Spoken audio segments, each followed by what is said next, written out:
Versa é a também jornalista Paula Cesarino Costa, que é consultora da agência pública. Foi ombudsman, secretária de redação, diretora da sucursal do Rio e editora de política e de diversidade da Folha de São Paulo. Antes de passar a palavra para você, Paula, me permita apresentar aqui as nossas convidadas. Miriam Leitão é autora de 13 livros, 6 deles infantis, e eu acabei de saber que já tem um 7º a caminho. Ela venceu vários prêmios, incluindo o Jabuti e o Maria Moores Cabot, da Universidade de Colômbia. É jornalista do Globo, da TV Globo, da Globo News e da CBN. Ela acaba de lançar A Democracia na Armadilha, Crônicas do Desgoverno, pela editora Intrínseca. Que ela escreveu, é uma seleção de colunas que ela escreveu entre 2016 e julho deste ano. A obra mostra a escalada autoritária do país, que nos trouxe a esse cenário atual, com seu desmonte de programas sociais, ambientais, culturais e o descaso com a pandemia. A Miriam, aliás, vai autografar o livro no final da mesa, aqui ao lado, na Praça dos Autógrafos.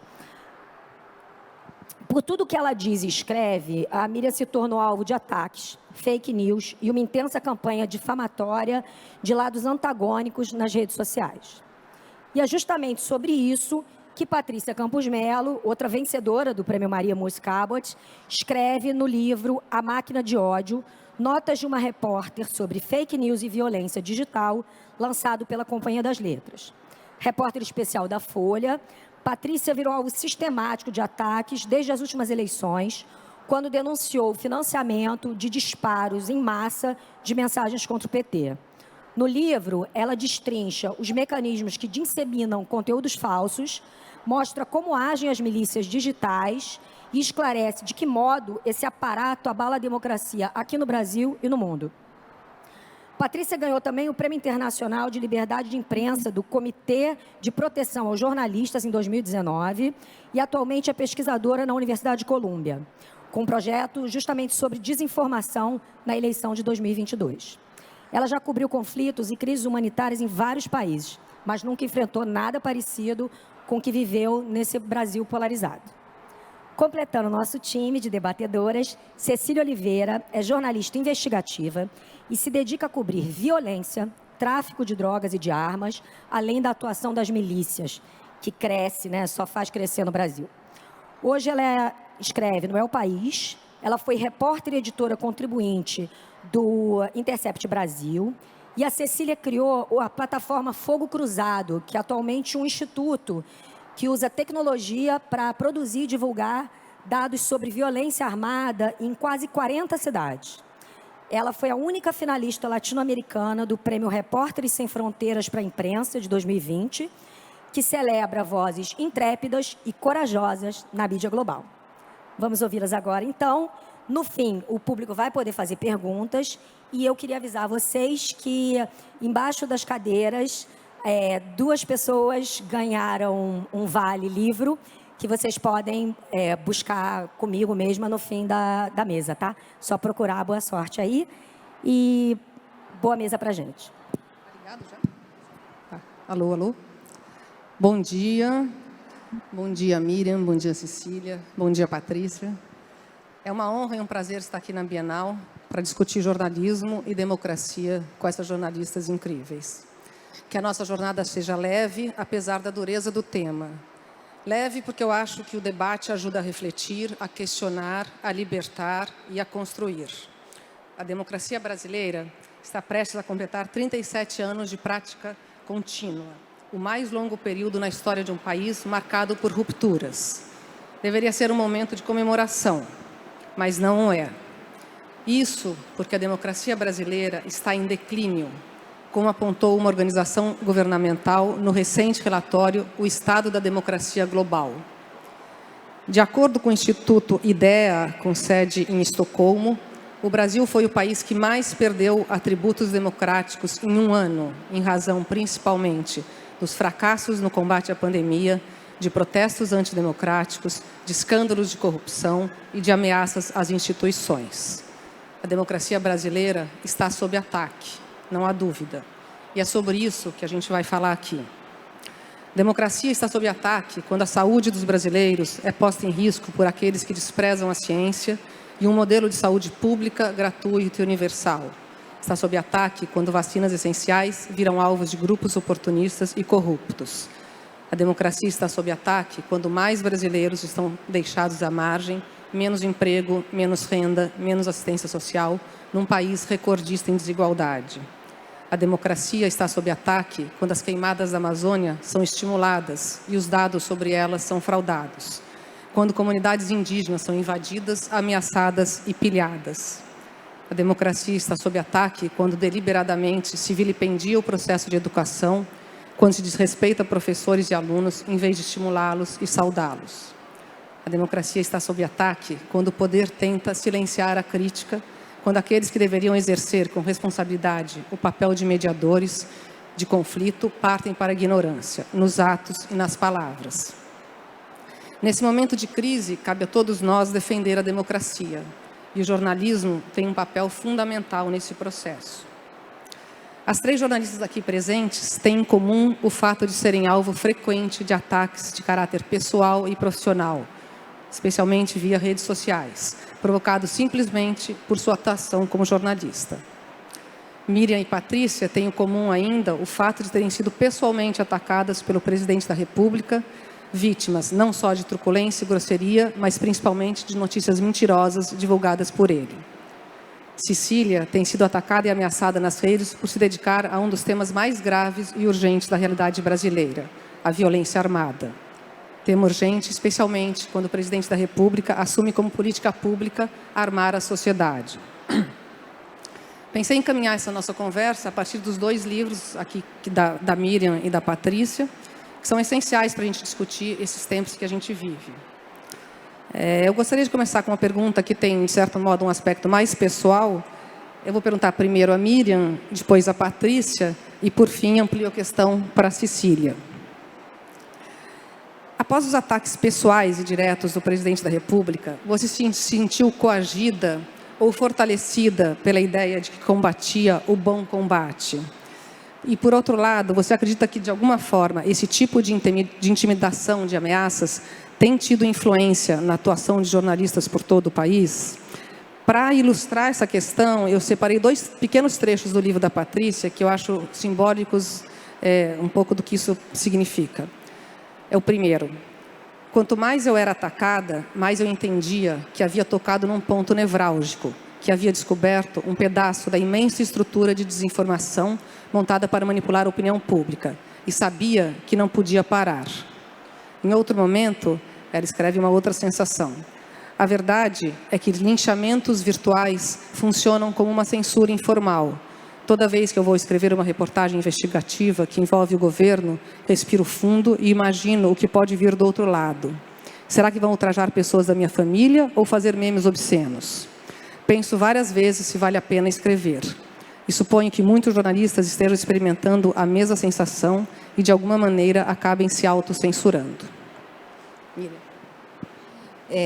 Boa manhã, bom dia a todas as pessoas presentes. Eu estou, antes de tudo, Paula, antes de responder a sua pergunta, eu queria agradecer a Fátima o convite de estar aqui e dar um bom dia para vocês todas, Cecília, Paula e a minha querida amiga Patrícia, que está de longe, mais pertinho. Né? É uma alegria estar na Bienal, eu queria só deixar isso claro. Para mim é uma alegria, sempre foi uma alegria. Vir sempre como leitora e depois um dia passar a vir como autora. Eu me sinto tão feliz e realizada quando eu chego como autora.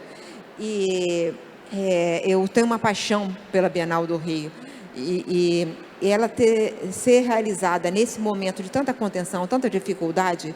Cada um de vocês que chegou aqui passou por todas as barreiras e vocês estão aqui porque amam os livros, então é um encontro de almas. Eu fico muito feliz de estar aqui com vocês. E sobre a pergunta da Paula, né, acho que o livro da Patrícia ela explica muito bem que é um mecanismo, uma forma de atacar. Né? Quando o presidente faz um ataque pessoal como ele fez comigo e algumas outras jornalistas, e ele tem um especial prazer de atacar mulheres. Então, quando ele faz um ataque e divulga uma mentira sobre mim, imediatamente depois, é como no livro da Patrícia, você começa a ter ser atacado por uma avalanche. Uma avalanche que acontece. Assim, ele falou num dia, mentindo sobre mim para uma entrevista coletiva à imprensa estrangeira, e naquele dia, imediatamente, o hashtag Miriam Leitão terrorista virou Trend Topics, e eu passei a ser atacada de todos os lados, inclusive com mentiras, montagens, fotos minhas, supostamente segurando armas. E não era foto, não era eu, e eu jamais segurei uma arma, né? E nunca tive essa intenção, viu, Cecília? Eu não gosto de arma, tenho horror. Então, estou avisando logo a companheira de mesa. Então, isso acontece assim, tudo é muito organizado. Não é porque eles vieram por coincidência, porque o presidente disse e é líder, mas é porque foi preparado. Tudo é feito deliberadamente, o ataque é feito deliberadamente. A gente tem que entender isto, né? Isso é diferente da crítica que acontece e que tem que acontecer. Eu sou uma pessoa pública, eu exponho minhas ideias, você pode não gostar de mim, você pode desverdir da minha ideia hoje, amanhã, é da vida. E o debate é saudável, e essa polifonia é boa na democracia. A democracia precisa da divergência, é assim que ela é. Mas o ataque do presidente da República, o ataque da máquina do ódio, como diz a Patrícia, é exatamente para desmoralizar, para encurralar. Aí ela pergunta, eu me senti intimidada? A Patrícia recebeu um ataque tão que desmoraliza a mulher, aquele ataque bem sexista mesmo, e ela foi numa violência muito grande. Ele me atacou politicamente, mentiu sobre mim, não é? Mas outros ataques, outros momentos que acontecem, eu tenho uma vantagem sobre as outras pessoas dessa mesa. Eu sou mais velha. Eu comecei a juventude, minha participação cívica começou no pior momento da ditadura, porque eram os anos de chumbo, aqueles anos 70, começo dos anos 70. Então, eu comecei a dizer o que eu achava e fui para a prisão. E eu vi a arma na minha cabeça dizendo, nós podemos te matar.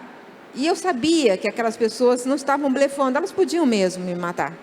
Então, eu fui para o jornalismo num ambiente de tanta censura que eu criei um exercício de não aceitar não aceitar censura.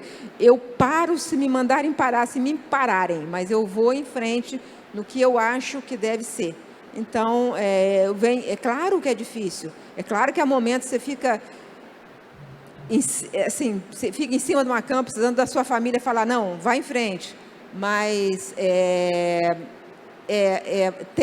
eu tenho uma couraça que veio da ditadura, entendeu? Então, eu acho que isso talvez me proteja em relação às pessoas mais jovens que estão enfrentando, que chegaram à juventude na democracia. E você sente que quem não tem essa couraça, digamos, outros jornalistas do Brasil, esse tipo de episódio tem tido um efeito de, digamos, segurar essas pessoas, intimidar? Eu acho que tem, sim. Eu acho que é isso que eles querem, né? Eu estou falando assim, não estou me colocando como super pessoa, não, que tal. Mas eu acho que o fato de eu ter vivido a ditadura tão cedo e de uma forma tão extrema, me deu uma certa força. Mas há vários momentos que eu me senti completamente abalada. E eu não vou dizer, não, que eu fiquei completamente abalada diante do ataque, porque às vezes a mentira vai se espalhando. Quando a sua professora, sua velhinha, sua professora fala, Mirinha, assim que ela me chamava, você assaltou banco? E eu, sabe, assim, quando chega nesse ponto, você fala, meu Deus, o que eu faço? A mentira se espalhou e eu não consigo recolher, né? Nunca, então, fiz isso, mas, então, você fala, não, talvez, mas claro que acontece. E eu tenho uma coisa que são os jornalistas que estão nos jornais grandes, eles têm uma instituição que os ajuda, não é? Eu sei que eu estou numa instituição grande, Mas há jornalistas que são atacados, que trabalham de forma independente, que estão muito mais expostos. Então, tem vários tipos de exposição. Exposição emocional estamos todos. Mas a exposição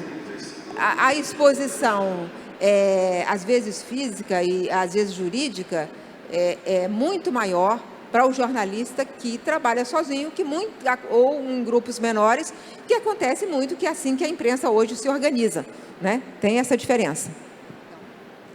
Patrícia, você ali no seu livro justamente relata duas sensações quase opostas, né? De vontade de seguir e medo, ao mesmo tempo, sensação de que deveria parar. Como foi isso, no final das contas, qual o resultado disso? E como você, que deve ser procurada por muitos jornalistas do Brasil, percebe que isso tem funcionado no resto dos jornalistas, da atividade jornalística? Bom, queria primeiro agradecer a Bienal pelo convite, a Fátima, muito obrigada. É um privilégio estar nessa mesa com pessoas super queridas e pessoas que são exemplos de vida, como a Miriam Leitão. Eu acho que tem duas coisas. Sim, a gente precisa ter um pouco de perspectiva, né? Eu sempre, quando eu começo a desanimar, eu penso que, por exemplo, uma pessoa como a Miriam, que ela já sobreviveu desde a ditadura até vários governos com diferentes níveis de ataques, até chegar ao governo atual que emula, né, esse tipo de intimidação contra jornalistas. Isso funciona, de fato, eu acho que isso funciona como uma censura, né? Hoje em dia você não precisa ter aquela censura que a gente tinha na ditadura militar, né? Que era uma coisa de aprisionar as pessoas e botar um censor no meio de uma redação. Você tem uma censura pelo barulho. Como é que funciona isso? Funciona com você inundar as redes sociais e imprensa amiga com as versões que você quer emplacar, mas também com acabar com a reputação de jornalistas, de acadêmicos, cientistas que questionam a versão aí que o governo quer que prevaleça, e também com ameaças, né? Isso intimida muito. Eu acho que a gente tem que ter isso em perspectiva, né? Saber que você tem outros países que estão sofrendo coisas muito piores, mas que o nosso problema para uma democracia jovem como o Brasil é muito grave, e também ter em mente, como a Miriam disse, que você tem vários jornalistas que não têm uma empresa, se você não é, por exemplo, se você for freelance ou jornalista independente, é muito mais frágil, e também as jornalistas mulheres e mulheres negras são mais alvo ainda, então a gente tem que ter isso em mente. Mas eu acho que, de alguma maneira, esse tipo de ataque é bem eficiente, porque sabe aquele sonho que a gente tem, sei lá, eu tenho, acho que vocês, talvez muitas pessoas tenham de vez em quando, que você, de repente, você descobre que você está no meio de uma multidão sem roupa, e está todo mundo olhando e te julgando, e você falou, como é que eu estou aqui? Esse tipo de ataque, essa exposição de fazer vídeo pornográfico com montagem com a sua cara, falar, agredir, expor você desse jeito, funciona assim, né? A ideia é essa, é que você fale, eu quero me recolher, eu quero ficar embaixo da cama, eu não quero, né?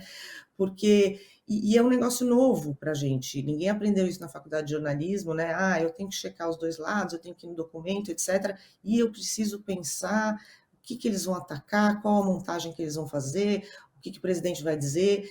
Então, eu acho que sim, a gente faz uma pausa hoje em dia, né? Antes de fazer uma reportagem investigativa ou fazer uma opinião crítica. Mas eu acho que a imprensa, a maioria dos jornalistas tem sido... sei lá, eu tenho um orgulho, assim, que eu acho que eles têm resistido, né? Porque é muito tentador se autocensurar. É óbvio que dá um receio, né, de que a gente vai fazer, qual vai ser o resultado. Mas eu acho que a gente tem resistido e tem continuado aí a investigar.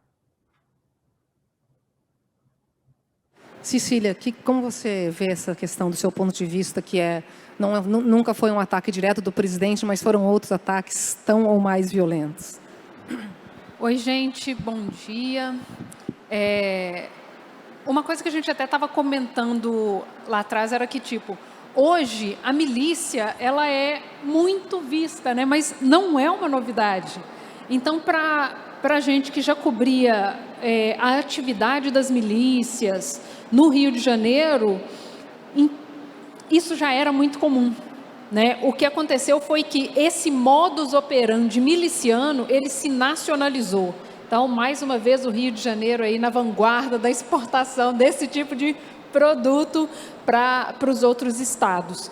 Então, uma coisa que tanto Patrícia quanto Miriam mencionaram foi em relação aos ataques personalizados, né? Então, assim, os nossos colegas homens, eles são atacados de outras formas. Então, eu já sofri ataques desde ameaças de estupro até coisas relativas a vou cortar o seu cabelo, que é uma coisa muito específica. Eu não sei se quem não é do Rio de Janeiro compreende, porque essa coisa do cortar o cabelo é uma coisa que o tráfico faz contra mulheres que fazem coisas que eles não aprovam. Então, assim, é um xingamento muito específico, é uma ameaça específica. Então, muitos dos ataques que eu sofro, por exemplo, nas redes, né? Quem me conhece sabe que eu sou muito twitteira, são relativos à aparência física. Então, eles falam que tipo de cabelo é esse? Você é feia, olha só o seu cabelo. Então, assim, são ataques relativos a quem você é. Você é velha, olha só você. Então, assim, eles não discordam do que você faz, eles discordam do que você é. Exatamente porque o que você faz, o que você escreve, o que você denuncia, o que você apura, não interessa. Não interessa porque o que interessa para eles é o domínio da esfera pública, domínio do o que é dito, o que é feito. Eles têm a razão, eles são a verdade. Então, eles discordam, inclusive, do que você representa. E, por isso, os ataques às mulheres são sempre muito relacionados a você não deveria estar aqui. Você não pode fazer isso. E, especificamente, dentro desse métier que eu cubro, uma área muito dominada por repórteres homens, né? Então, eles têm um relacionamento já com policiais, com fontes políticas que já são de uma outra dimensão, né? Por serem, inclusive, de homem para homem. Então, isso já é em si um filtro. Mas nós três aqui representamos 3 áreas do jornalismo, né? Então, Miriam está lá cobrindo economia, Patrícia ali cobrindo a política e eu cobrindo segurança pública, mas todas as áreas são referentes a esferas de poder e dominadas por políticos, né? Então, assim, quando você os desafia, tem também essa discordância doída do tipo, como assim eu estou sendo desafiado e questionado por uma mulher, né? Ainda tem essa outra esfera. Então, quando eles te questionam, eles não questionam só o que você está dizendo ou o que você está fazendo, mas eles fazem questão de reforçar o que você é, quem você é. Inclusive, a Associação Brasileira de Jornalismo Investigativo divulgou recentemente dados sobre quem são as pessoas atacadas, quem são os jornalistas atacados e como eles são atacados. E um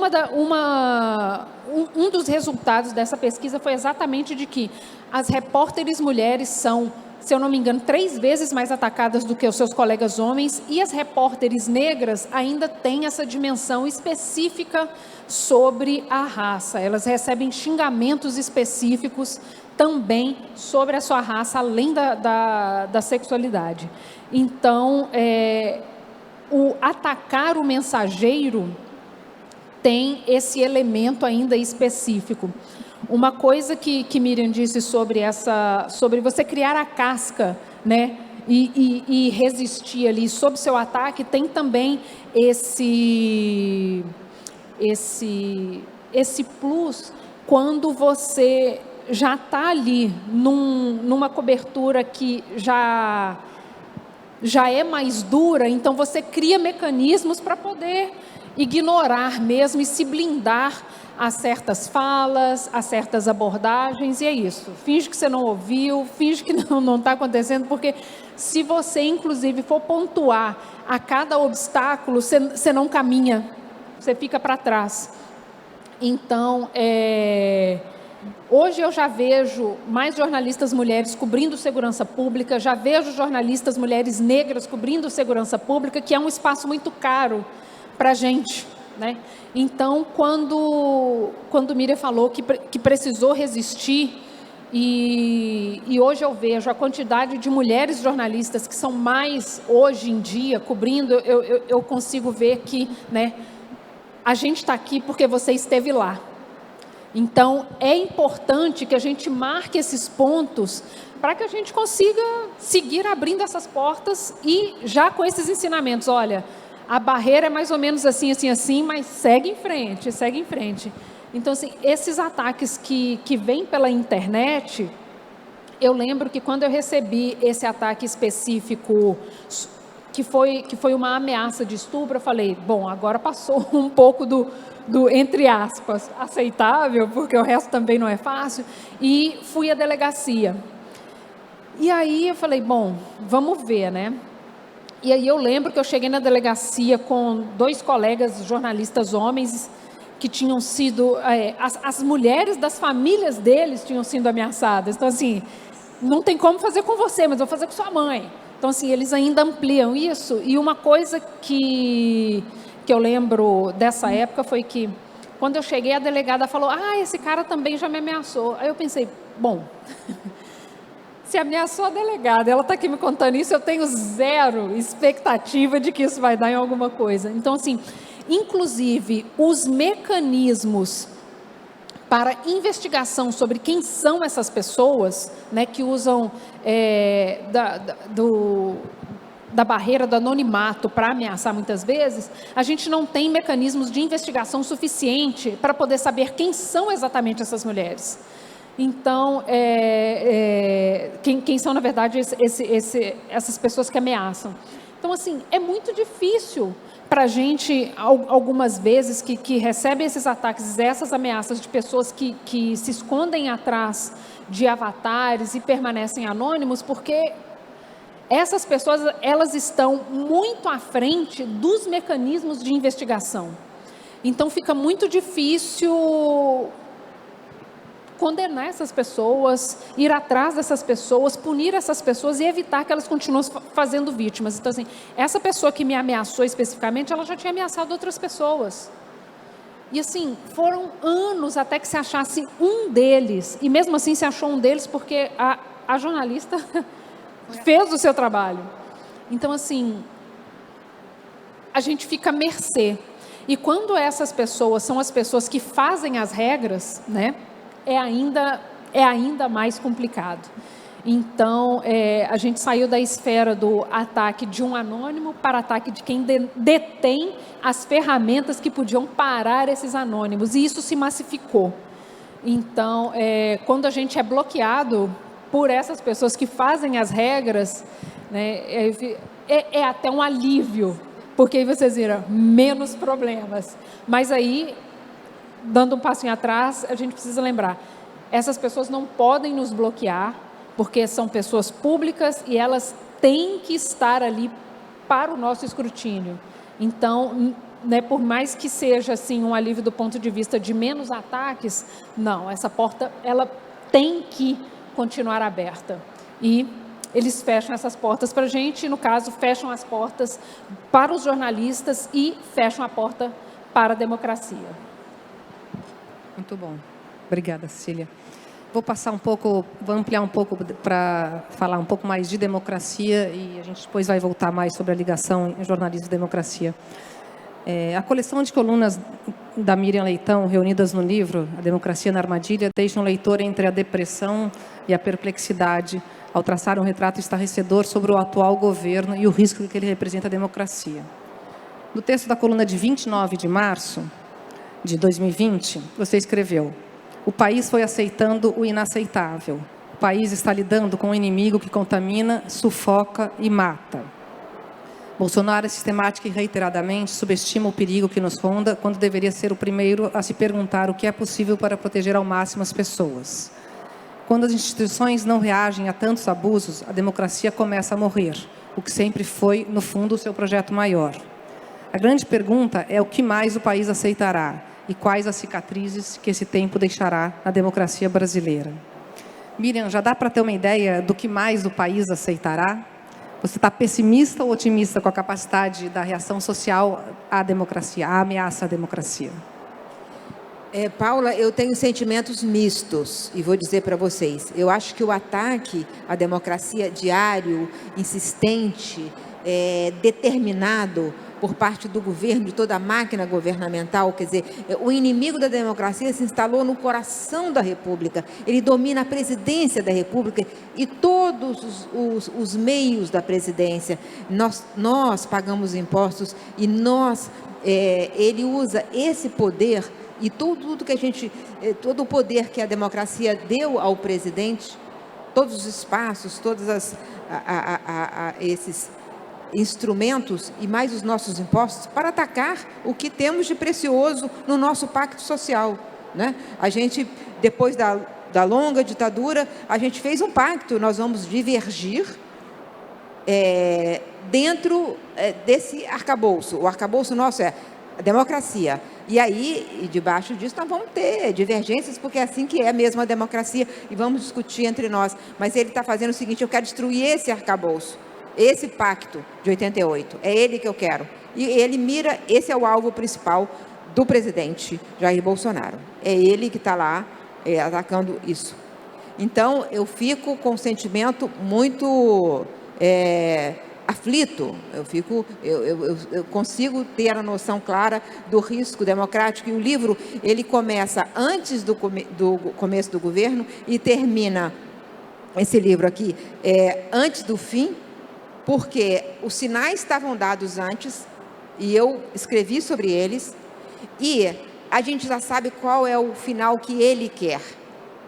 O governo quer destruir a democracia brasileira.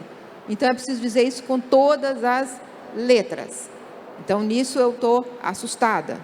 Por outro lado, eu estou absolutamente encantada com a capacidade brasileira de resistir e dos mais jovens de resistir. Cada um de nós que faz um movimento, vocês estarem aqui é um ato de resistência, a Bienal existir é um ato de resistência, o livro continuar é um ato de resistência, os indígenas irem para Brasília em 6 mil e ficar acampado durante um mês para dizer o que eles pensam é resistência.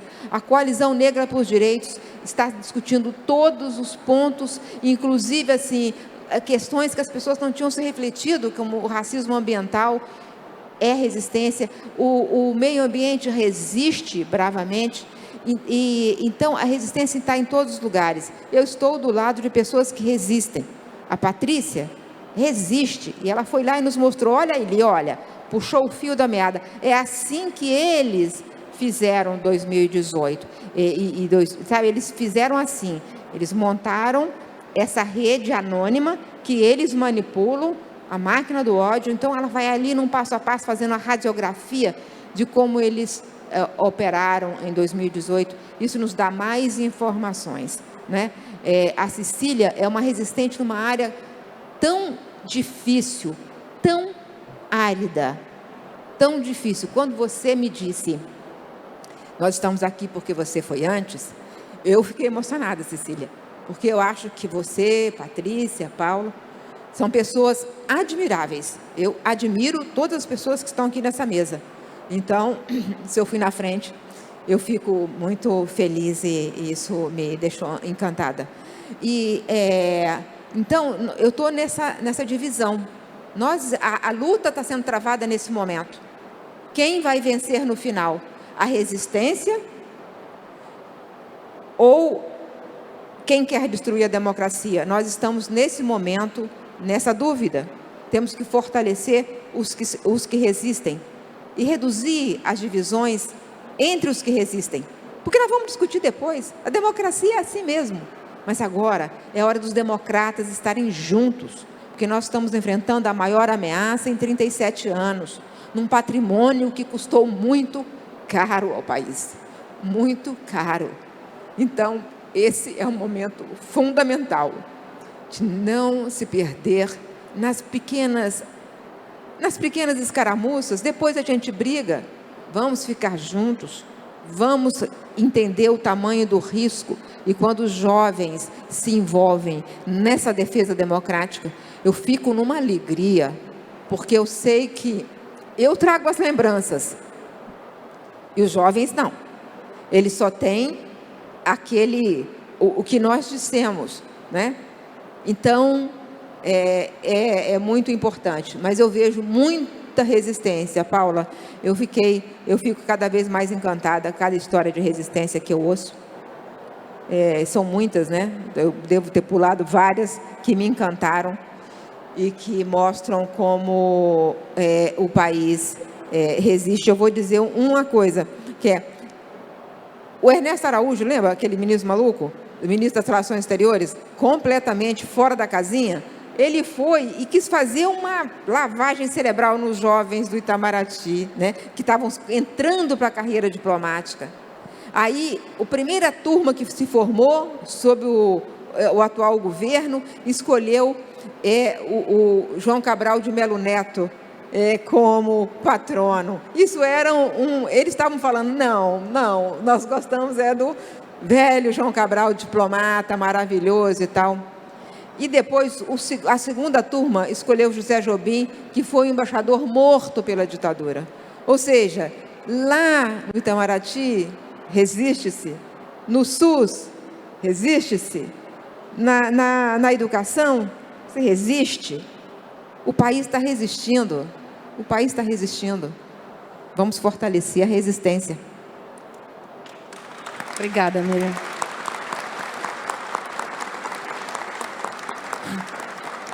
Bom, e vamos falar um pouco também sobre imprensa, né, Patrícia? Porque, e aí talvez um pouco pela minha mania de ombudsman, acho que é importante a gente também tentar fazer uma autocrítica de como está a imprensa. No seu livro, a Patrícia faz um panorama preocupante da ascensão de governos que usam a mentira como estratégia de poder e traz bastidores muito ricos das campanhas de difamação e ataque contra jornalistas. Você acha, Patrícia, que nesse momento o jornalismo, de um modo geral, tem cumprido o seu papel, ou a crise tem o efeito de realçar os defeitos estruturais do jornalismo, que são muitos? Qual que é a sua avaliação nesse sentido, nesse momento? Aliás, das colunas maravilhosas de quando você era ombudsman, Paula. Eu acho que é interessante isso, né? Nesse momento em que o jornalismo está mais atacado desde o fim da ditadura militar, você tem uma certa revalorização e renascimento do jornalismo e uma chance de a gente pensar muito sobre os erros cometidos. Uma das coisas que a gente não pode deixar de admitir e fazer ali uma meia-culpa é que o jornalismo em geral ajudou na ascensão desses regimes populistas. Primeiro, por comprar muito essas histórias de salvador da pátria, e segundo, porque a gente ainda não sabe cobrir esse tipo de líder populista que usa de forma muito hábil as redes sociais. O que os jornais, as TVs, os sites acabam fazendo muitas vezes é amplificar as versões, as narrativas que eles querem espalhar, né?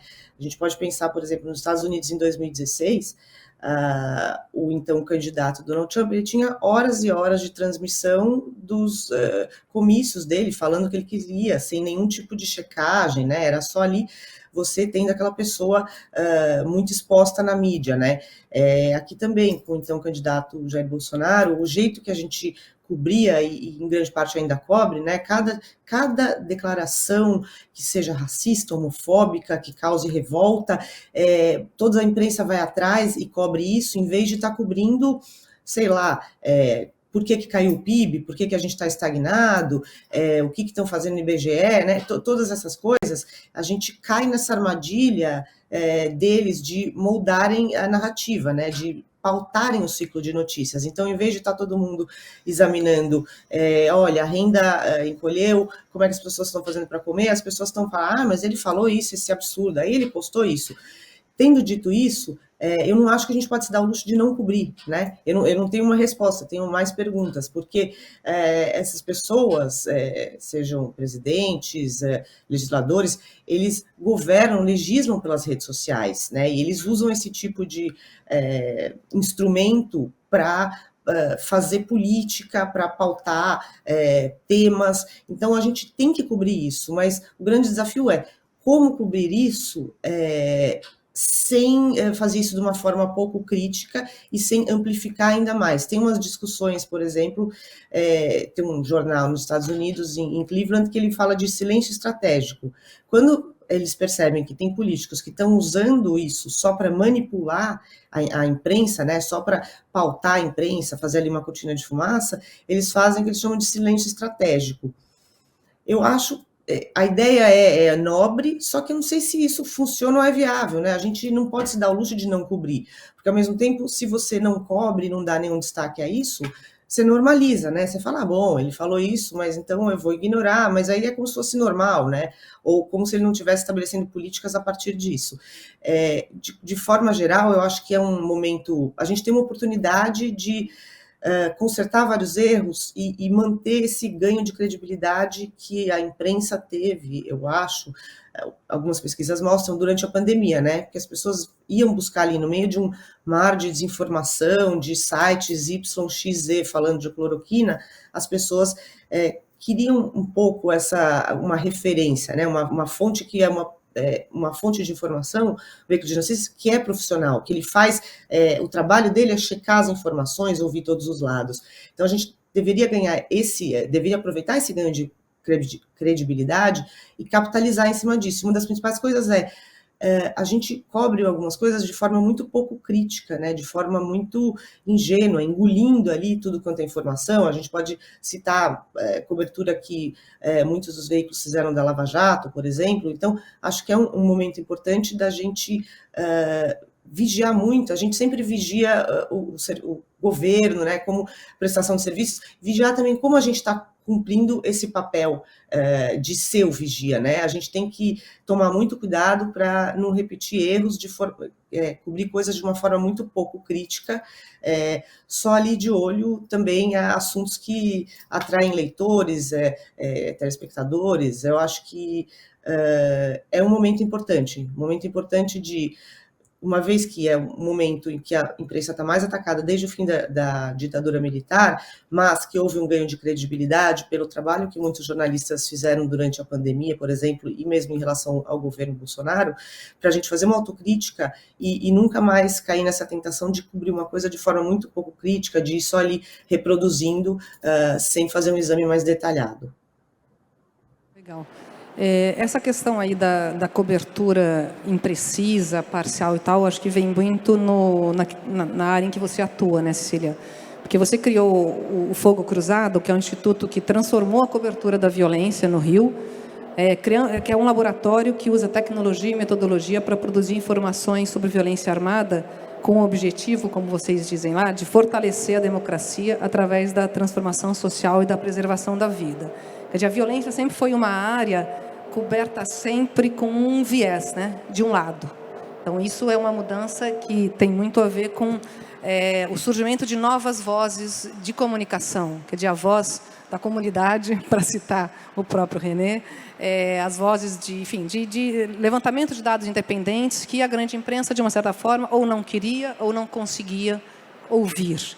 Então, eu queria que você falasse um pouco sobre isso, quer dizer, qual a sua avaliação que você faz da imprensa hoje também nesse sentido, quer dizer, e, de uma certa forma, os diferentes tipos de cobertura, quer dizer, o que a chamada mídia tradicional faz, o que as novas mídias têm feito e como essa fusão ou não da atividade jornalística de origem diferente tem conseguido melhorar o jornalismo. O que falta para o jornalismo, de fato, aumentar a credibilidade que vem em queda há muito tempo e, digamos que ela foi estagnada, num certo sentido, justamente pelos ataques até de governos como Trump, Bolsonaro e por ondas de, digamos, informação falsa e na pandemia, né?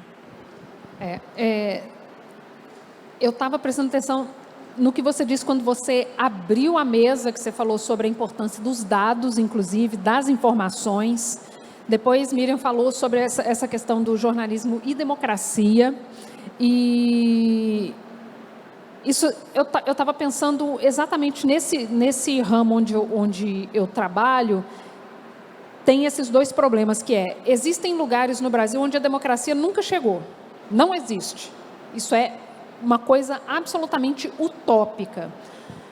O problema é que agora o modo como se fazia a gestão dessas áreas onde a democracia nunca chegou, ela foi expandida para locais onde existia um pedaço da democracia. E aí as pessoas estão, uau, é assim, eu não quero isso. Mas é assim que funciona em muitas periferias Brasil afora. Passando um pouquinho só do centro da cidade, você sai do centro, você vai, como se diz, a gente precisa desenvolver um índice de enfraquecimento da democracia, porque você saiu do centro da cidade, isso vai se perdendo. Vai se perdendo. Existem lugares onde a democracia é só um conceito que existe no dicionário, né? E isso é assim, inclusive pela falta de informação, pela falta de dados e pela cobertura ineficiente e muitas vezes preconceituosa da imprensa em relação a essas áreas. E aí a gente tem a importância de que essas áreas formem seus jornalistas para que eles contem as histórias que são contadas hoje, né, de fora para dentro. Então, a gente hoje já tem, assim, uma leva de jornalistas, que são jornalistas novos, com outras bagagens, para fora daquela bagagem de um jornalista que mora na capital, né? A gente vê aqui, a gente está no Rio de Janeiro, tem ali o centro da cidade, vamos pensar ali Rio Branco, Uruguaiana. Quando você pega a Avenida Brasil, assim, é um outro Rio de Janeiro. Você pega uma única avenida e você vê vários Rios de Janeiro ao longo de uma única avenida. Eu não esqueço uma vez que eu conversei com uma jornalista e ela disse, olha, no lugar onde eu trabalho, os meus colegas têm ideias de pauta fazendo a viagem de casa para a redação. Só que mora todo mundo a 15 minutos da redação. Então, assim, é um mundo muito pequeno. Então, se eu tenho um jornalista que pega um trem no ramal Japeri, ele vai ter outras ideias de pauta, ele enxerga um outro Rio de Janeiro. Então, é importante que a gente tenha pessoas de áreas diferentes da cidade escrevendo sobre a cidade, porque a cidade não é só o centro, né? Então, dessa falta de informação, foi de onde nasceu o Fogo Cruzado, porque a segurança pública, ela é, inclusive, um dos motores de praticamente todas as campanhas políticas, né? É sempre uma área que puxa muito voto, porque a pessoa te apresenta soluções mágicas. E por que ela pode te apresentar soluções mágicas? Porque não tem informação suficiente sendo produzida, ou quando ela é produzida, ela é desconsiderada, porque muitas vezes segurança pública não é tratada como uma ciência que produz dados, que produz diagnósticos, que produz cenários, que tem informação, mas os gestores, os técnicos, eles são completamente ignorados, que é o que está sendo feito hoje na ciência, que é o que está sendo feito hoje na cultura. Você tem essas pessoas que são as pessoas técnicas, que constroem políticas públicas e que foram colocadas de lado, porque hoje se tem uma nova ideia de quadro técnico, né, que não tem credencial nenhuma para poder tomar decisões sobre nossas vidas. O que é feito hoje em outras áreas é feito na segurança pública desde sempre, né? Então, quando eu pensei no Fogo Cruzado, eu estava cobrindo eu tinha uma ideia de pauta, inclusive você mencionou o Renê, eu lembro que foi um ano, 2015, foi um ano em que o Voz da Comunidade deu uma edição do jornal que falava: o Complexo do Alemão está há 100 dias sob tiroteio. Isso não era notícia nos grandes jornais. Então, assim, existem vários rios dentro de um rio. Eu falei, gente, como que essas pessoas estão falando desse tanto de tiroteio e onde que está essa informação? Não tinha essa informação. E aí, quando virou de 2015 para 2016, eu falei, eu vou começar a contar esses tiroteios ali no Excel. abrir uma planilha.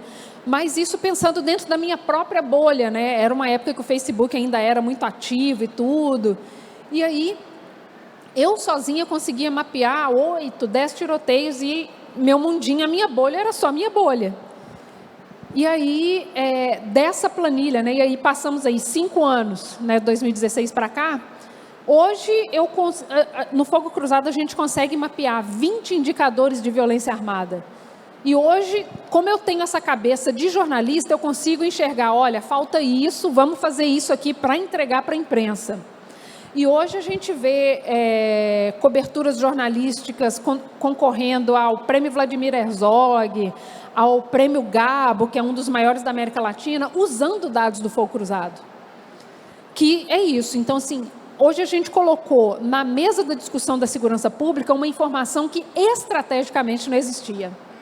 Porque, assim, o governo do Estado, até 2012, ele mapeava vítimas de balas perdidas. Ou seja, alguém decidiu não produzir essa informação. Alguém tirou esse indicador lá da cobertura do Instituto de Segurança Pública, que, inclusive, deveria ser um órgão independente, não é. Então, quando a gente botou isso na mesa de discussão de novo, eu consigo te dizer, hoje no Rio de Janeiro existem, em média, 100 pessoas vítimas de balas perdidas por ano. Então, assim, não existe 100 casos isolados, 100 exceções. Isso é a normalidade do Rio de Janeiro. Mas quando é tomada uma decisão política de tirar esse indicador, né, de tirar essa informação do debate público, isso significa que essas pessoas estão tomando a decisão sobre o que é que vai ser debatido, que é o que se tentou fazer com os dados da Covid. Os dados da Covid eram produzidos e lançados todo dia, 5 horas da tarde. Passou para 6, passou para 7, começou a falhar. Falou, hoje não tem dado. E forçou o quê? A sociedade civil a produzir essa informação. Então, a gente tinha o pessoal como o Lagum Data, como o Brasil I.O., e depois se formou um consórcio de imprensa, os jornais se uniram e falaram, beleza, senta em cima do seu dado, porque a gente vai produzir essa informação. Então, está aí a importância de o jornalismo não ser apenas reprodutor da informação, ele precisa produzir. Porque se você fica à mercê, inclusive, do o que pode ser dito. Porque se não tem, não tem. Falhou a informação hoje e aí? Como é que vai fazer? Né? Então, é importante, Patrícia estava mencionando esse modo de cobrir. Né? Como é que o jornalista vai fazer? Porque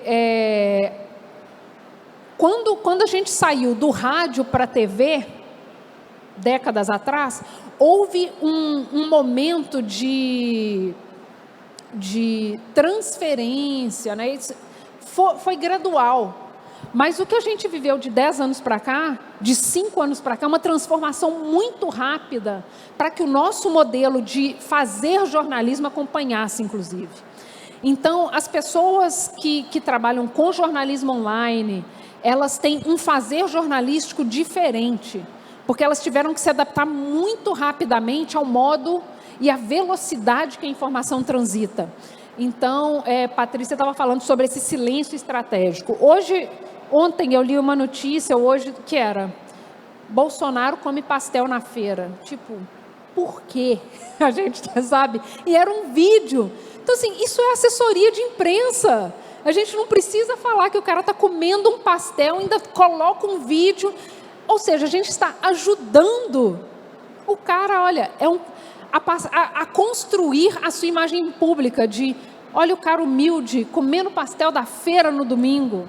Não precisa disso, não precisa. Então, assim, o jornalismo que foi feito nesses últimos anos, que a gente chama de jornalismo declaratório, que é aquela manchete, qualquer coisa absurdo, disse fulano. Então, a gente evoluiu disso para produzir esses videozinhos para essas pessoas. Então, a gente precisa realmente aprender. Patrícia falou muito bem do tipo, a gente já teve isso nos Estados Unidos antes. A gente está replicando esse modelo. A gente já devia ter aprendido como a imprensa lá, inclusive já refletiu sobre isso um pouco, para que a gente reformulasse, não repetisse os mesmos erros. Mas a gente está, inclusive, aí um pouco atrasado e já estamos na boca da próxima eleição, ou seja, já devia estar sendo feito diferente. Legal, Cecília, ótimo. Ô, Miriam, Sua máscara vai cair. Miriam, depois desse retrato bem preciso que a Cecília fez, imaginando enfim, os tempos atuais em que a imprensa, quer dizer, as empresas de comunicação vêm em crise há muitos anos, como é que você vê? Quer dizer, o quadro econômico das empresas é ruim, tem demissões, tem menos gente. Por outro lado, você tem justamente hoje uma riqueza de produtores de notícias. Qual que é a avaliação que você faz um pouco das perspectivas mesmo, da situação do jornalismo hoje, das perspectivas daqui para frente? É o seguinte, na verdade, o jornalismo vive uma revolução permanente. E uma crise permanente. Uma crise permanente e uma revolução permanente. E quando a gente tenta classificar assim, isso aqui é o jornal impresso, isso aqui é o espaço do online, isso aqui é a rádio, isso aqui é a televisão, a gente está, na verdade, simplificando o complexo, porque, na verdade, as coisas se misturaram de uma tal forma que o que entra, às vezes, em crise é a plataforma, mas não a notícia, não o processo de dar a informação, né? Então, esse processo de transformação é sempre olhado como crise do modelo de negócio, mas eu acho que também avança-se muito, né? Hoje qualquer jornal faz também televisão, está fazendo também televisão, não é? E há uma comunicação entre todos os blogs independentes ou as mídias independentes e o jornalismo e a grande imprensa. Acho que as coisas estão se comunicando e ela acabou de dar um exemplo. Acaba produzindo informação que os jornais vão usar, não é? Mas eu queria também aproveitar essa resposta para falar o quanto eu gostei das últimas duas respostas. Quer dizer, o que a Patrícia falou é tão importante que a gente ficou ali na órbita. Os jornais ficaram na órbita do presidente da República, inclusive naquela coisa absurda que era, ele fazia todo dia o seu ataque, o seu assédio aos jornalistas que cobriam. E os jornais ficavam mantendo aquela coisa ali, aqueles jornalistas todo dia iam lá para apanhar e ser ofendidos e tal. E aí teve um momento que falou, para com isso, quer dizer, demorou um pouco, mas tiraram o jornalista dessa cobertura do que ele vai falar para o seu cercadinho, apenas para ser divulgado. A gente avançou um pouco nisso, né? Mas o dilema de vou ignorar o absurdo que ele acaba de cometer, o crime, a calúnia, a difamação contra alguém, a injúria racial que ele acabou de cometer, o ataque ao meio ambiente que ele acabou de falar, o absurdo, ou eu vou cobrir os fatos. Então, tem hora que eu já escrevi colunas para falar o seguinte, olha, ele falou isso só para desviar a atenção desse negócio aqui, ó, que está acontecendo nesse momento na economia, né? Então, esse dado da semana passada, a queda de renda foi de 11% em comparação com há um ano atrás. E quem divulga isso é o IBGE. Uma queda de 11% é uma tragédia do ponto de vista da renda das pessoas, né? Então, cria-se uma fala. E uma outra questão levantada pela Cecília, fundamental, é a necessidade de expansão da democracia. Então, eu acho que, depois de todo esse sofrimento que nós estamos vivendo agora, de todo esse ataque à democracia, nós temos que encarar o fato de que ou a gente amplia a democracia ou a gente enfraquece a democracia.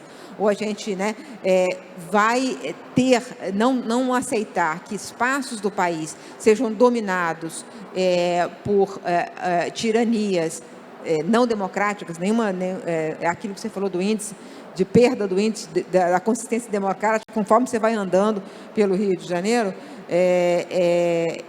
isso é fundamental. Quer dizer, quando a gente conseguir restaurar a democracia em plena, quando a gente conseguir tirar essa ameaça, terá que ser para falar o seguinte, onde erramos tão profundamente e como a gente pode avançar ainda mais, né?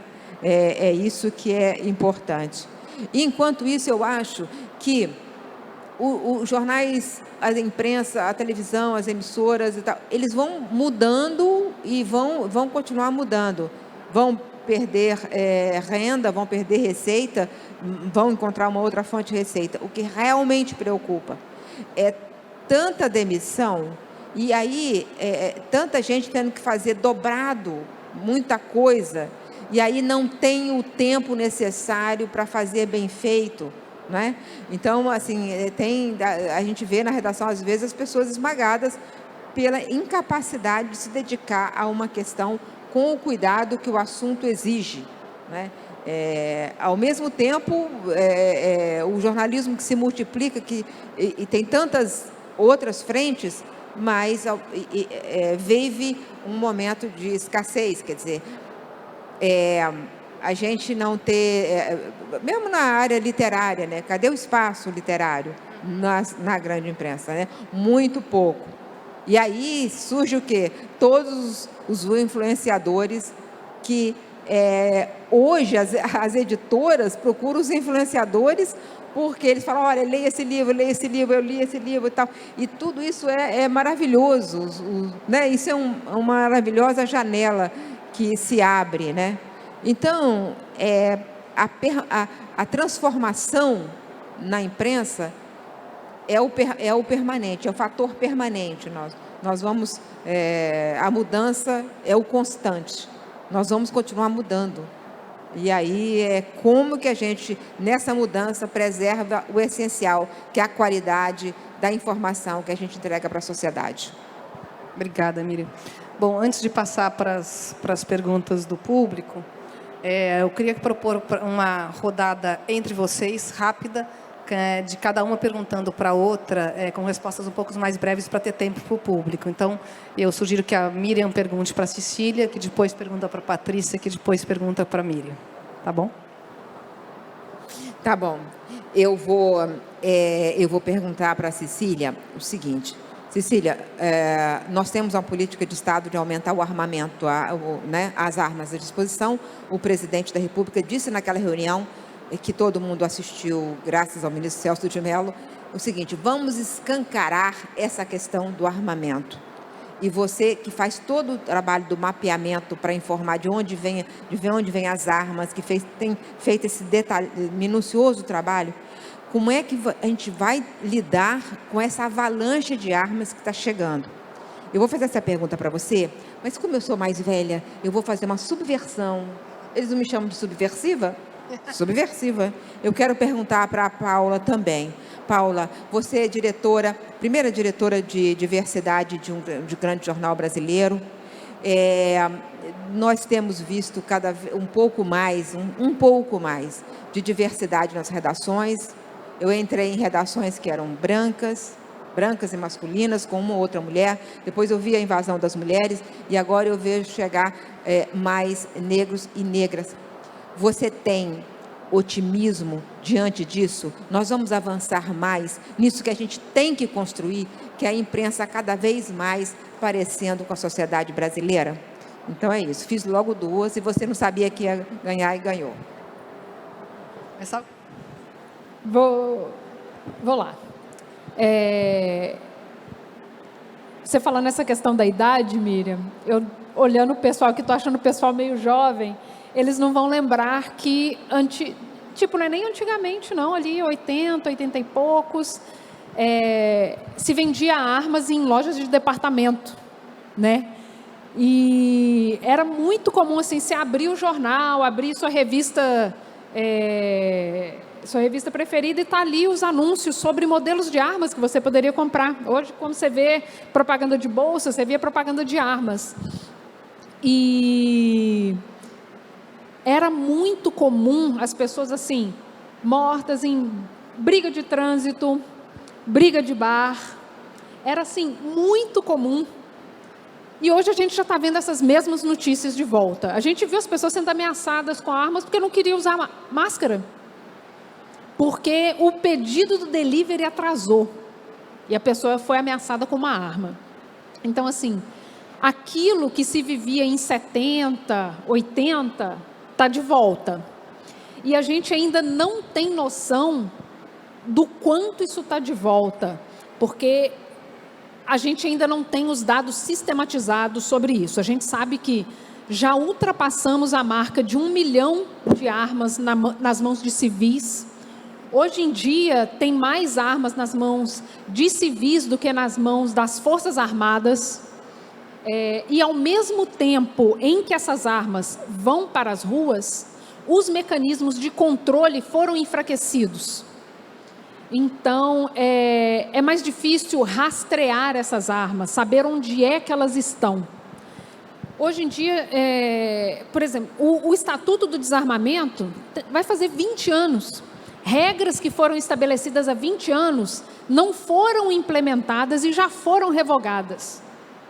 Então, a gente ainda não tem noção do estrago real que isso vai nos proporcionar. E, para vocês terem uma ideia, né, foi 19... Estou completamente sem noção de tempo pós-pandemia. Minha memória já não era lá muito boa. Então, entre 19 e 20, o Exército publicou portarias que foram estudadas por um grupo de pessoas compostas por peritos, policiais federais, Ministério Público, que eram informações que eles estavam preparando um pacote exatamente sobre um melhor rastreamento dessas armas. Tudo isso foi revogado com um tweet. Um tweet falou, não, isso não passou por mim, cai tudo, acabou. O general do Exército que tinha assinado as normas foi inclusive exonerado. E hoje o Bolsonaro ele é investigado pelo Ministério Público Federal para poder saber até que ponto ele estava interferindo nessa política. Então, assim, ao mesmo tempo em que você vê o enfraquecimento não só dessas regras sobre armamentos, mas de outros mecanismos de controle, que são mecanismos importantes para a democracia, sendo enfraquecidos, você tem essa, né, que é o que eles chamaram de deixar a boiada passar. Não só, né, e eles estavam falando lá especificamente sobre o meio ambiente, mas em todas as outras áreas isso tem acontecido. Inclusive, quando eles estão passando algum tipo de aperto, né, com algum tipo de denúncia grave, alguma coisa, solta essa notícia, opa, vou mexer aqui na legislação das armas, vou ampliar isso, ampliar aquilo, abrir isso aqui, abrir o mercado para importação de armamentos. Então, assim, isso é inclusive uma moeda de troca política muito importante, que é onde ele mais conseguiu avançar. Então, assim, a gente vai pagar essa fatura muito em breve, e a gente não tem noção do quanto ela ainda vai custar, mas vai chegar, infelizmente. Legal. Cília, eu vou te pedir eu prometo responder no final da rodada, a Miriam, mas primeiro você faz a pergunta para a Patrícia e depois ela faz para a Miriam e no final eu fecho respondendo a pergunta da Miriam. Tá? São muitas perguntas. Fique em dúvida se eu olho para ela lá, se eu olho para ela ali. Mas, Patrícia, você é uma mulher cobrindo um campo especialmente complicado agora, né? Mas eu queria voltar aqui nessa sua cobertura que te rendeu, inclusive, esse processo, né? Você precisou ir para a justiça para conseguir, entre aspas, limpar o seu nome, né? Que foi enlameado por uma rede. Não só uma pessoa, mas foi uma família que abriu a porta para que uma rede te atacasse. Eu queria que você falasse um pouco sobre como foi perceber o que viria, naquele primeiro momento. Eu queria que você falasse um pouco sobre esse primeiro momento de, opa, vai ser pesado isso aqui. Porque por mais que você tenha recebido outros ataques, isso foi uma outra dimensão, e fez com que você fosse uma das primeiras jornalistas a ganhar esse processo sobre essa questão em específico. Então, eu queria que você falasse, inclusive, assim, como é que a gente evita os próximos ataques? Recorrer à justiça é uma das soluções?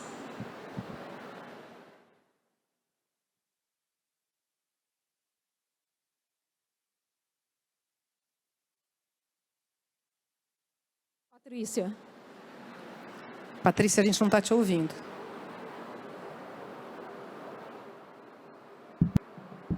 Agora tá Agora funcionando? sim.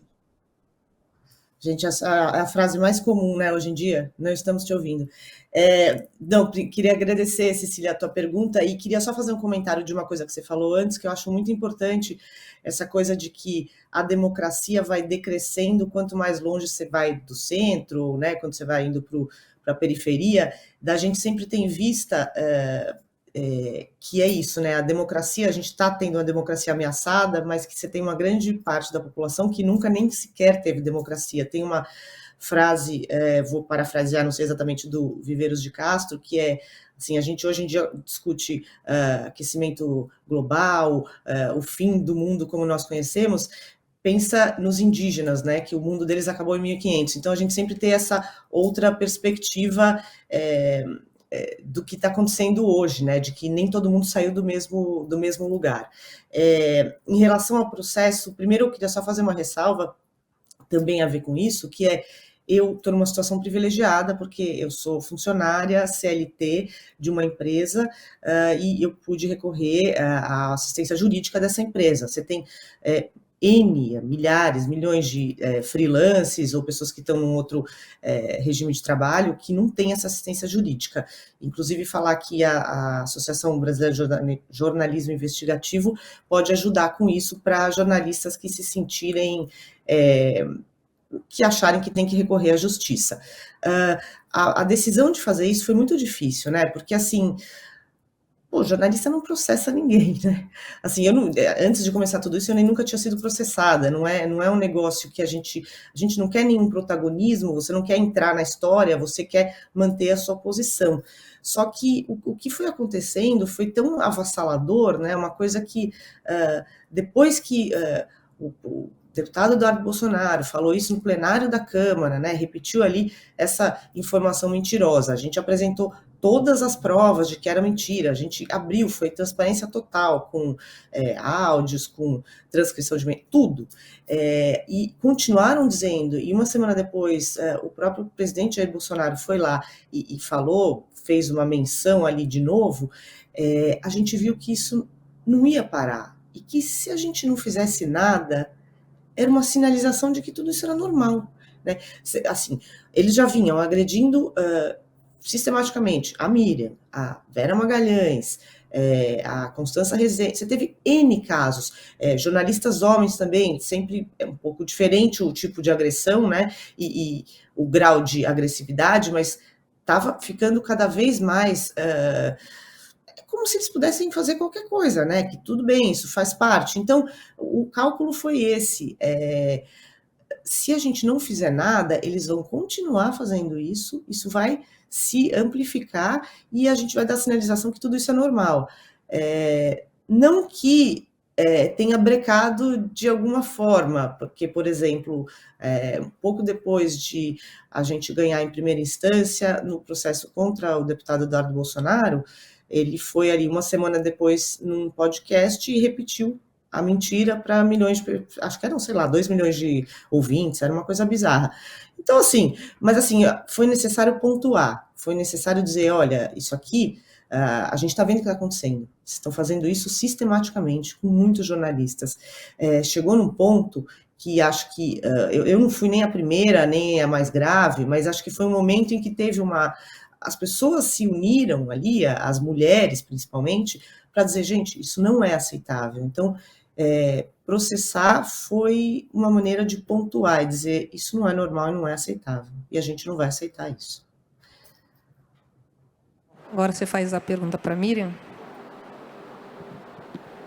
Eu queria fazer uma pergunta meio diferente, assim. Eu queria perguntar, Miriam, qual é uma matéria ou um livro que você tem um sonho de fazer ainda, que você ainda não fez e que é um assunto ou um tema de reportagem que você gostaria muito de fazer? Por que você acha que é importante? Nossa, Patrícia, eu tenho tantas ideias que eu tenho que correr, porque assim, sabe? Falei, eu tenho que correr porque tem muitas ideias, mas eu queria, antes de tudo, de responder a sua pergunta, que essa realmente é inesperada, essa pergunta, eu queria te falar te agradecer mais uma vez por você ter se dado o trabalho, porque é muito trabalhoso processar alguém, é muito trabalhoso processar, é muito difícil processar o presidente da República e seu filho. E você fez isso por todas nós. E quando eu te disse isso nas redes, que eu me sentia vitoriosa com a sua vitória, era sincero. Eu fui atacada e eu optei por não processar pelo trabalho enorme que ia dar, apesar de o que ele falou sobre mim, eu podia desmentir, provar, usando os autos do meu processo na Justiça Militar, porque ele mentiu sobre o que aconteceu comigo na época da prisão, da tortura. Mas eu não fiz, e outro dia eu fui perguntado, por que a Patrícia fez se você não fez? E eu fiquei assim pensando muito sobre isso, sabe? Você foi muito corajosa e eu te agradeço você ter lutado por todas nós. Olha, eu acho que tem um tema que me apaixona completamente, que é a Amazônia. Toda vez que eu vou, a Amazônia eu entendo assim, eu vou um pedacinho, entendo aquele pedacinho e falo assim, a gente não entende a Amazônia, a gente entende aquela viagem que você fez. Aí você faz uma outra viagem, aí você entende outra coisa. Então eu quero entender mais profundamente esse Brasil que a gente convencionou achar que está longe, os indígenas, né? Uma vez que eu passei um tempo dentro de uma aldeia indígena, e era de recente contato, quase ninguém falava português, houve um momento tão profundo de aprendizado para mim, que quando eu saí, eu comecei a chorar, e a moça da FUNAI falou, você está com algum problema? Eu falei, não, eu aprendi tanto que até dói, né? Está doendo de tanto que eu aprendi nesse período que eu fiquei aqui, né? E eu tive que usar todos os outros sentidos. Olha, teve momentos que eu não tinha ninguém para traduzir, então eu tinha que olhar, só olhar, porque eles não falavam português, até que eu encontrasse um adolescente que começou a se comunicar comigo, porque as mulheres fugiam de mim. Então eu tinha que saber tudo, eu tinha que pensar tudo que eu tinha aprendido, que é o seguinte, você vai fazer uma pergunta, a pessoa responde. Não tinha essa a primeira parte. Então, isso é tão fascinante, tão fascinante. Eu quero conhecer mais esse Brasil. Eu acho ele completamente lindo. Há momentos eu tenho momentos de encantamentos na Amazônia, andando pelo Rio Negro, ou quando entro num Igarapé, no Igapó, e fica lá ouvindo só o barulho da vida. Absolutamente deslumbrante. Eu sei que eu nunca vou saber o que eu preciso saber, mas eu quero saber mais sobre isso. Legal, Miriam, obrigada. Bom, então antes de passar para as perguntas do público, eu vou responder essa pergunta não combinada que a Miriam fez, porque mediador não é para responder, mas... então, eu fui a primeira editora de diversidade de um grande jornal, que foi uma experiência super importante, porque, de fato, foi o início de uma mudança de pensamento, de uma organização, de uma coisa que, no fundo, estava muito distante. Você me pergunta o que eu acho, se eu sou otimista. Eu acho o seguinte, acho que diversidade, por mais que em alguns casos ainda seja uma questão de marketing, que as empresas pegam e falam, estou aqui contratando um aqui, um ali, daí... Enfim, já é uma coisa que não tem como, assim, ninguém vai sobreviver sem diversidade, especialmente uma empresa de comunicação. Então, quer dizer, a diversidade não vai adiantar você ter um repórter negro ali, um fotógrafo negro, não. Você vai ter que, de fato, ter uma entrada verdadeira, e eu não falo só de questão racial, porque eu acho que uma coisa que a gente pensou muito quando fez o projeto de diversidade na Folha é a diversidade no sentido amplo. Então, por exemplo, a diversidade no Brasil, que eu acho importante, que é a diversidade geográfica. Então, você ter pessoas das periferias das cidades, você ter pessoas de todo o país, justamente essa Amazônia que as pessoas não conhecem. Então, isso, a gente está muito distante disso. Assim, acho que tem muitos passos dados, eu acho que é muito visível nas pautas da mídia tradicional em geral, assim, uma presença maior, especialmente da questão de negros e negras, mas eu acho que é tudo muito lento. E você ainda tem que convencer as pessoas de que isso faz parte da vida real, que isso não é uma coisa, não estamos fazendo um favor, não estamos fazendo uma coisa que precisa, porque afinal de contas, não, isso é a nossa realidade, e as gerações jovens, eu acho que são meio fundamentais nisso, porque para as novas gerações, isso tem que acontecer. E eu acho que é isso, gente, o resumo é, quem não tiver diversidade não vai sobreviver. Então, assim, acho que sou otimista, mas acho que é tudo muito lento, e acho que tudo tem que ser muito mais rápido. Bom, então vamos passar para as perguntas da plateia. Tem ali um microfone.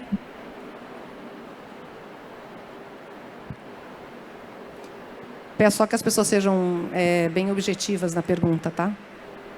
Bom dia, meu nome é Pedro, da TV UVA. Eu tenho uma pergunta para todas, na verdade, que desde 2018, antes de 2018, parte da população acredita apenas nos veículos que eles decidem acreditar. Para a geração das fake news, há o formato do jornalismo, para poder credibilizar essa informação.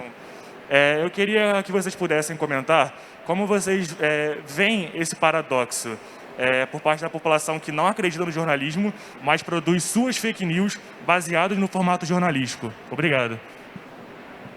Patrícia, quer comentar? Começar a comentar? Posso comentar. Bom, eu acho que tem dois lados importantes. Primeiro é que esse é um dos nossos desafios, né?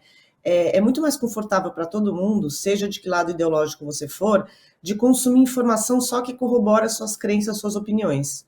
Maravilhoso, né? Você lê o jornal e fica feliz, você lê o site e fica feliz, você escuta. Então, você ser o veículo que não está ali só para corroborar crenças, né? Endossar o seu leitor, o seu telespectador, ouvinte, mas também falar ali, ou uma opinião, na parte de opinião, que não seja a mesma que a pessoa tem, ou mesmo um fato que é desagradável para o que a pessoa quer, é difícil, é mais difícil. E isso torna mais difícil ainda a gente conseguir fazer viralizar notícia, informação de qualidade, informação checada. Você tem vários estudos que mostram como desinformação viaja muito mais rápido do que informação checada. Então, por quê? Porque é isso, as pessoas estão ali compartilhando, se engajando muito mais com uma coisa que muitas vezes desperta emoções fortes e corrobora suas crenças. Então, um dos problemas é isso. É importante você ter uma educação midiática, que todo mundo sempre fala, é muito importante, é essencial. Só que como é que você chega nessas pessoas, assim? Quem acredita nessa desinformação, nessa notícia falsa, não é a mesma pessoa que vai estar recebendo ou acreditando na checagem de informação, ou não é a pessoa para qual ela vai ler o jornal ou ler o site noticioso que é de jornalismo profissional. A gente ainda não descobriu como fazer isso. E esse papel da imprensa, né, que infelizmente, para muitas pessoas, a imprensa não está lá só para alimentar você com o que você gosta, né? A gente não vai só produzir notícias que são agradáveis para você. E como é que você conquista as pessoas, mesmo não fornecendo só o que elas gostam? É uma pergunta boa. Acho que a gente está tentando descobrir ainda. Alguém mais? Eu quero só acrescentar uma coisa que a Patrícia disse sobre essa questão de... Esse tipo de informação, eles usam técnicas de informação diferentes do jornalismo tradicional. Porque é realmente uma coisa estudada, não é uma coisa do tipo, tive uma ideia. Porque eles estudam que tipo de cor usar, que tipo de fonte utilizar e como é que você casa essas duas coisas. E tem um ponto muito importante, né, que é essa questão da emoção que a Patrícia mencionou, porque esse tipo de notícia, ele é construído com o objetivo de despertar esse interesse instantâneo das pessoas, pegar no âmago da concordância que a pessoa, da tendência à concordância que a pessoa já tem, mas também de falar de uma forma extremamente simples, e que gere um entendimento rápido ali. Então, são mensagens muito curtas e muito bem estruturadas, porque elas são estudadas e construídas para ser assim. Então, isso que a Patrícia mencionou do tipo, as informações que são checadas, elas não têm essa mesma velocidade de propagação, inclusive porque elas não se utilizam do mesmo tipo de técnica de comunicação que a informação prévia utiliza. Então, nós estamos operando em canais diferentes. Esse descompasso vai continuar enquanto a gente não entender como é que a gente se comunica de uma forma popular com a maioria das pessoas. Muitas vezes o jornalismo ele é feito para os jornalistas. Tem notícia que você não entende. Eu sou jornalista, eu leio umas coisas e falo assim, mas o quê? Não entendi. Então, assim, muitas vezes tem matérias que eu faço assim que são muito técnicas, assim, sei lá, sobre peça de armas, e que você vira, como é que eu vou traduzir isso para minha mãe entender, cara? Sabe? Então, assim, eu preciso que o chefe do departamento de sociologia da USP entenda e que o porteiro do meu prédio também. Porque senão a gente vai continuando falando para pessoas diferentes, sobre mensagens diferentes. E qual que é a população mais numerosa? A de chefes de departamento da USP ou de porteiros? Porque eu preciso que a maioria da população entenda o que eu estou falando, como eu estou falando e qual a importância da mensagem que eu tenho para falar. Então, assim, vamos continuar operando em 2 canais diferentes. E aí a gente sabe quem é que vai continuar ganhando.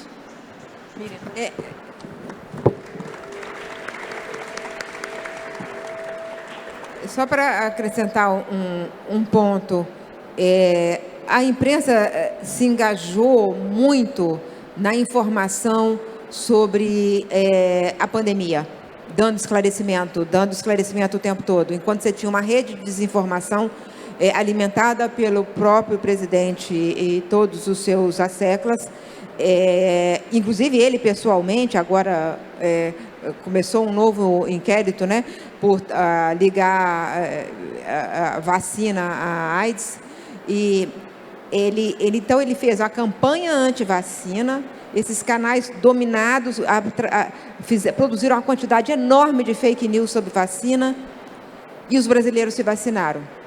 Então, eu acho que a gente está fazendo alguma coisa certa nessa luta contra a desinformação.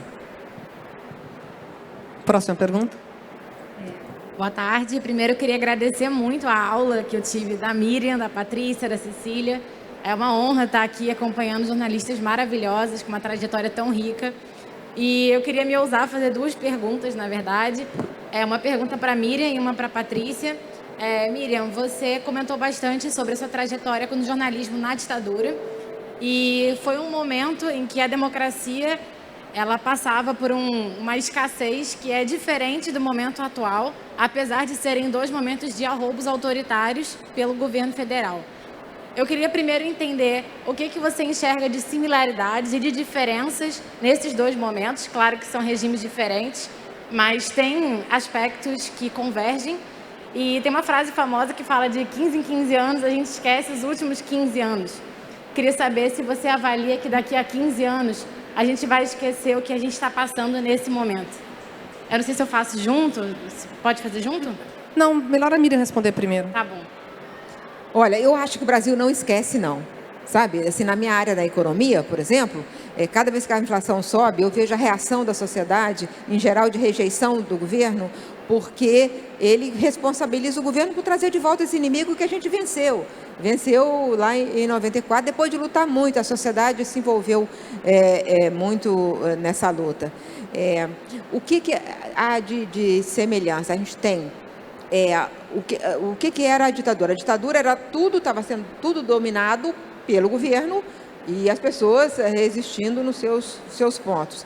Agora você tem uma escalada autoritária, que foi a expressão usada pela Paula logo no começo ao nos apresentar. A escalada autoritária. Então eu vejo o inimigo da minha juventude reaparecendo.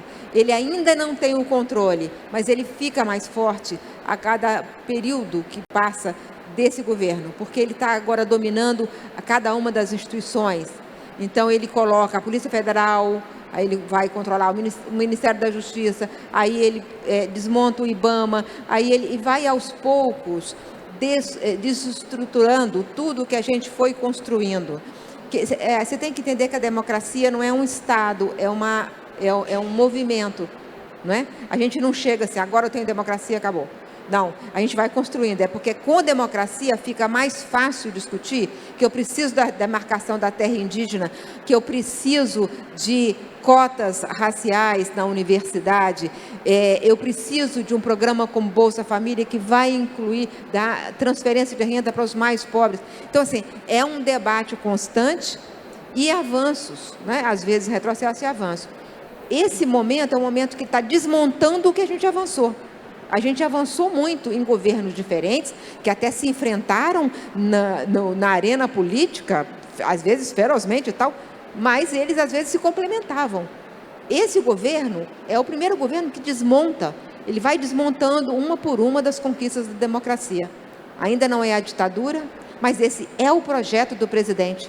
Então a gente tem que ter claro isso. Ele falou com todas as letras, sempre falou. Ele admira a ditadura, ele gosta da ditadura. Ele acha que a tortura é bom e a ditadura errou porque matou pouco. Então esse é o projeto. A gente tem que ter essa noção, né? O projeto é o horror que eu vi no começo da minha juventude. Tem mais uma pergunta? Não. Não. Gente, mas o nosso tempo acabou. Estão aqui me cortando a palavra, infelizmente. Mas, enfim, queria agradecer a vocês três. Foi uma conversa muito rica. Espero que as pessoas tenham gostado. Obrigada pela Bienal por ter promovido isso.